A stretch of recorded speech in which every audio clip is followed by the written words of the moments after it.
public speaking. Public speaking is actually a very interesting and important topic. So आज इस video में आपको 5 important tips बताऊंगी जिन्हें आप फॉलो करके अपने प्रैक्टिस में लाके अपने हैबिट में इंक्लूड करके आपकी जो पब्लिक स्पीकिंग स्किल है उसको बूस्ट अप कर सकते हो. किसी भी काम को करने से पहले सबसे ज्यादा इंपॉर्टेंट है हमारे लिए क्या, उस काम को प्लान करना. तो हमारा फर्स्ट टिप है प्लानिंग. ठीक है, अगर आपको कहीं पे भी स्पीच देना है या कहीं प्रेजेंटेशन देना है तो जाहिर है आप ऑब्वियस है कि आपको एक टॉपिक दिया गया होगा, एक वहां पे ऑडियंस होगी, प्लस आपके पास एक लिमिटेड टाइम होगा कि आपको 1 आवर का टाइम दिया जा रहा है, इतने टाइम में आपको अपना प्रेजेंटेशन कंप्लीट करना है. या फिर आपके पास क्राउड होगा कि किड्स के सामने आप प्रेजेंट कर रहे हो, बड़ों के सामने आप प्रेजेंट कर रहे हो, आप अपने खुद के एज ग्रुप के सामने प्रेजेंट कर रहे हो. क्या कैटेगरी है आपकी, जो लिसनर्स हैं, जो आपकी क्राउड है, जो ऑडियंस है, उनकी कैटेगरी क्या है, वो आपके पास होगा. ठीक है, तो सबसे पहला है कि हमें कहीं भी प्रेजेंटेशन देने से पहले, या हम ऑनलाइन प्रेजेंटेशन दे रहे हो या सामने क्राउड के सामने जाके प्रेजेंटेशन दे रहे हो, पब्लिक स्पीकिंग ऑनलाइन भी होती है, ऑफलाइन भी होती है, हर तरीके से. तो हमारी जो क्राउड है, हमारे जो लिसनर्स हैं, सबसे पहले हमें उन्हें समझना है. फॉर एग्जाम्पल, अगर हमारे पास इन्वायरमेंट टॉपिक है, ठीक, अगर इन्वायरमेंट के बारे में हमें अवेयरनेस फैलानी है, ठीक, तो अगर हमें किड्स के सामने इसके बारे में स्पीच देना है, किड्स के सामने प्रेजेंटेशन देना है, अगर 4th 5th 6th 7th standard के किड्स हैं, तो हमारा कंटेंट क्या होगा.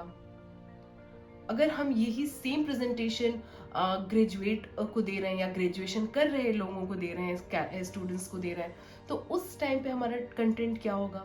ऑब्वियसली वो किड्स से ज्यादा डिफरेंट होगा, अबाउट इन्वायरमेंट ही होगा, लेकिन जो किड्स को हम समझा रहे होंगे, जो हमारे समझाने का तरीका होगा, जो हमारा पूरा कंटेंट होगा, वो डिफरेंट होगा. अगर हम टीन एजर्स के लिए बता रहे हैं, हम अगर ग्रेजुएशन स्टूडेंट्स के लिए बता रहे हैं, या फिर हम अपने से बड़े लोगों के लिए बता रहे हैं, अगर हम एल्डर्स के लिए बता रहे हैं, तो उनके लिए कंटेंट अलग होगा. क्योंकि जो जिस एज ग्रुप का होगा, जो हमारी ऑडियंस जिस कैटेगरी की होगी, उसके अकॉर्डिंग ही हम अपने प्रेजेंटेशन को प्लान कर सकते हैं, डिजाइन कर सकते हैं. तो सबसे पहले हमें प्लानिंग करना है. क्या प्लानिंग में सबसे पहले हमें ये पता करना है कि हमारी क्राउड कैसी है, हमारी जो ऑडियंस है वो कैसी है, उसके अकॉर्डिंग हमें अपना कंटेंट प्लान करना है.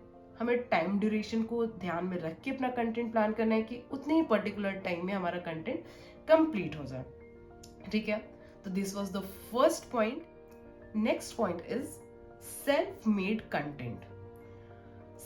जब भी किसी चीज को आप जब खुद लिख रहे हो तो ऑब्वियसली वो आपके माइंड में है, उसे आपको याद करने की जरूरत नहीं है. कभी भी किसी प्रेजेंटेशन में जाओ, आप नॉलेज गैदर करो, अलग अलग मीडिया है आपके पास, आप यूट्यूब से देख करके अपना नॉलेज गैदर करो, आप गूगल से नॉलेज गैदर करो, आपके पास कोई बुक है, या आपके एल्डर्स हैं, आपके कलीग्स हैं, आपके टीचर्स हैं, जिनसे भी आप जहां से भी नॉलेज गैदर करना चाहते हो वहां से आप करो, नो इश्यूज. बट आप जो अपना प्रेजेंटेशन, जो आप अपना स्पीच, जो आप अपना कंटेंट क्रिएट कर रहे हो, वो हमेशा खुद से क्रिएट करो. एंड हमेशा कोशिश करो कि आप उसको लिख के क्रिएट करो. क्योंकि जो हमारा थॉट प्रोसेस होता है ना, वो बहुत फास्ट होता है. जितना फास्ट हम सोचते हैं उतना फास्ट हम लिख नहीं सकते. अगर हम लिख के अपने कंटेंट को नहीं प्रैक्टिस करते, अगर हम लिख के उसको नहीं समझने की कोशिश करते हैं, तो क्या होता है कि जब हम प्रेजेंटेशन दे रहे होते हैं तो हमारा जो माइंड है वो बहुत फास्ट चलता होता है, और हम उस टाइम सोचते हैं कि हाँ ये भी टॉपिक, ये भी बोलना है, ये भी पॉइंट बोलना है, ये कहीं ये ना मिस हो जाए, ये ना मिस हो जाए, और इस चक्कर में हम बहुत ज्यादा मेस्ड अप हो जाते हैं, है ना. अक्सर ऐसा होता है कि लास्ट में हम सोचते हैं कि अरे ये टॉपिक रह गया, ये पॉइंट रह गया, ये एग्जाम्पल रह गया. तो ये क्यों होता है? क्योंकि हम लिख के उस चीज को प्रैक्टिस नहीं करते हैं. हम हमारा जो थॉट प्रोसेस, हम सोचते हैं हाँ ये सारे पॉइंट्स तो हमें याद है, हम उसके अकॉर्डिंग बोल लेंगे, बट नहीं, वहां पे हमारा दिमाग बहुत फास्ट चलता है, लेकिन हम उतना फास्ट बोल भी नहीं सकते, उतना फास्ट लिख भी नहीं सकते हैं. लेकिन जितने फास्ट हम लिख रहे हैं उतना फास्ट तो हम बोल भी सकते हैं, और उतना फास्ट हम सोच भी सकते हैं. इसीलिए हमेशा हमें अपनी जो कंटेंट है उसको एक बार प्लान करके उसको हमें लिखना चाहिए, लिख के फिर उसे प्रैक्टिस करना चाहिए. एंड यस, जो हमारा कंटेंट है वो हमेशा सेल्फ मेड कंटेंट होना चाहिए. इससे क्या बेनिफिट होगा, आप अगर बीच में कोई पॉइंट भूल भी जाओ, अगर आपके माइंड से स्किप भी हो गया कि इसके बाद हमने क्या लिखा था, तो वो तो आपने खुद ही बनाया ना, तो आपको कहीं ना कहीं उसका एक सोल्यूशन या उसका एक पॉइंट जरूर याद रहेगा, क्योंकि वो आपका खुद का बनाया हुआ कंटेंट है, आप उसको कवर अप कर ले जाओगे. Next is record and watch. आपका जब भी प्रेजेंटेशन पूरा रेडी हो जाता है, आप एक बार खुद को रिकॉर्ड करो उस प्रेजेंटेशन को देते हुए और खुद को देखो, खुद को जज करो। यू कैन जज your self better than any one else. आप खुद को हर किसी से ज्यादा अच्छे से जज कर सकते हो। अपने हम क्या करते हैं, हम लोगों के सामने बोलने से पहले नहीं डरते हैं, बट हमें खुद की वॉइस को सुनने में बहुत ज्यादा डर लगता है। हमें ऐसा लगता है, एक्चुअली क्या है ना, हम अपने फेलियर को जल्दी एक्सेप्ट नहीं कर सकते। हमें लगता है पता नहीं हमारा प्रेजेंटेशन कैसा होगा, हम सुनेंगे हमें वो अच्छा लगेगा या नहीं। बट यार, हमारी प्रेजेंटेशन हम खुद तो सुन ही सकते हैं ना। हम दूसरों के सामने गलत है, उससे तो अच्छा है कि हम खुद के सामने गलत हो जाएं और हम उसे करेक्ट करके फिर प्रैक्टिस करें। सो हमेशा जब आपका कंटेंट रेडी हो जाए, आपकी प्रैक्टिस कंप्लीट हो जाए, तो आप एक बार मोबाइल के सामने या कैमरा के सामने खड़े होकर के खुद को रिकॉर्ड कीजिए स्पीच देते हुए और उस रिकॉर्डिंग को सुनिए। आप उसे देखिए, खुद को जज कीजिए कि आप कहाँ सही जा रहे, कहाँ गलत, क्या आपको ऐड करना है, क्या आपको रिमूव करना है। सी बिफोर एनी प्रेजेंटेशन मेरा एक फॉर्मूला है, दैट इज PPP। मेरा एक फॉर्मूला है, उसे आप फॉलो करो, डेफिनेटली आपकी जो स्पीकिंग स्किल है या आपकी प्रेजेंटेशन स्किल है वो इम्प्रूव होगी। और वो क्या है? Triple P। P for plan, next P for practice and then P for present.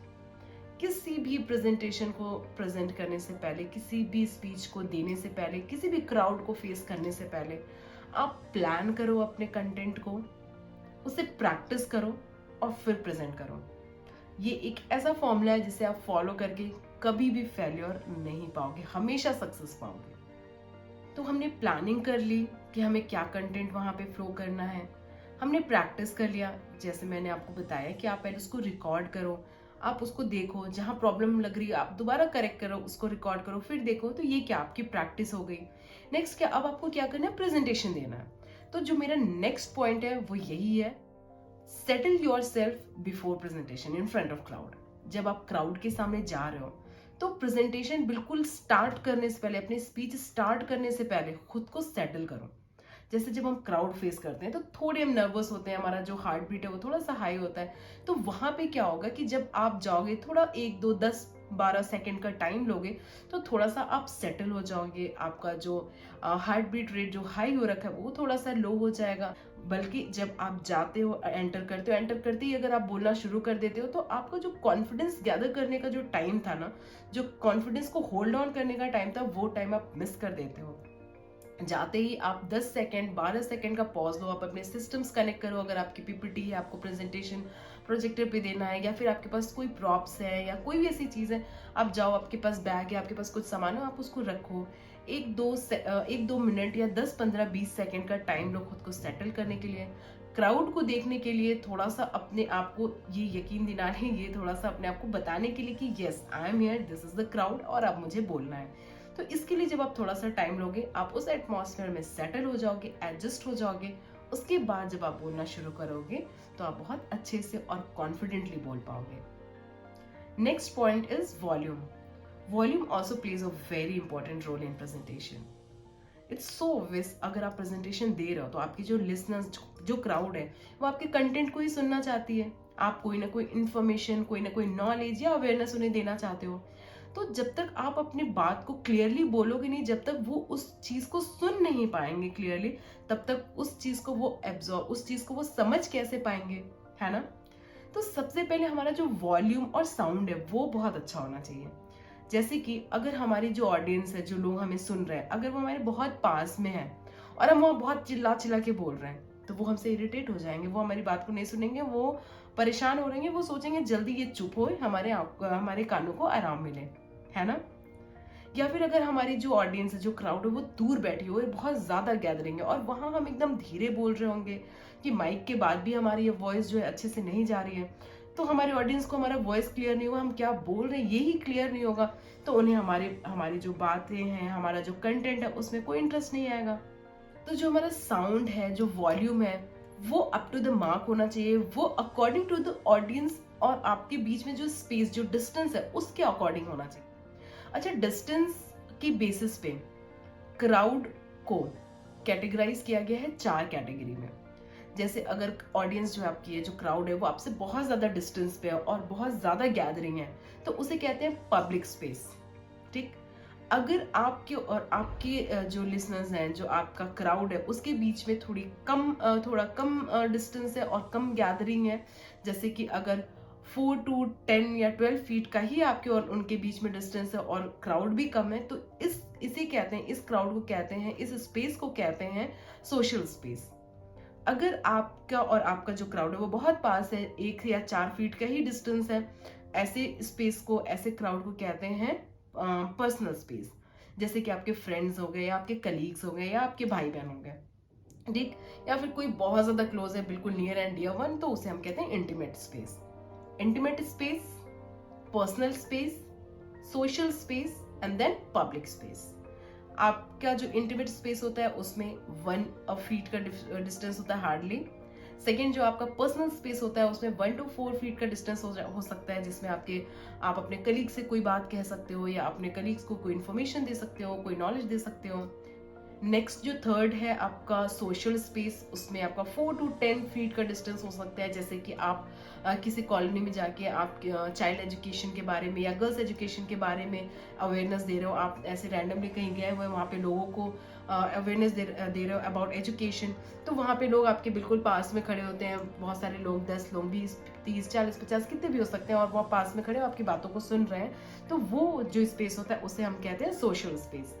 अगर आप प्रॉपर कोई सेमिनार अटेंड करो, जो आप सेमिनार हॉल में हो या स्टेज पे हो, बहुत सारे ऑडियंस है जो सुन रहे हैं, आपका जो स्टेज है और जो ऑडियंस की जो रो स्टार्ट हो रही है वो, उसके बीच में 10 से 12 फीट का मिनिमम डिस्टेंस है, तो इसे हम कहते हैं पब्लिक स्पेस।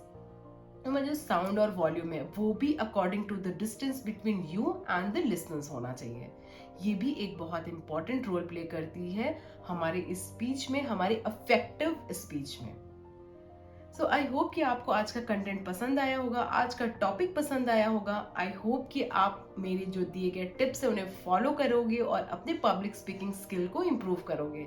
और हाँ, मेरे फॉर्मूला को याद रखोगे, PPP, what was that? Plan, prepare and present. Thank you.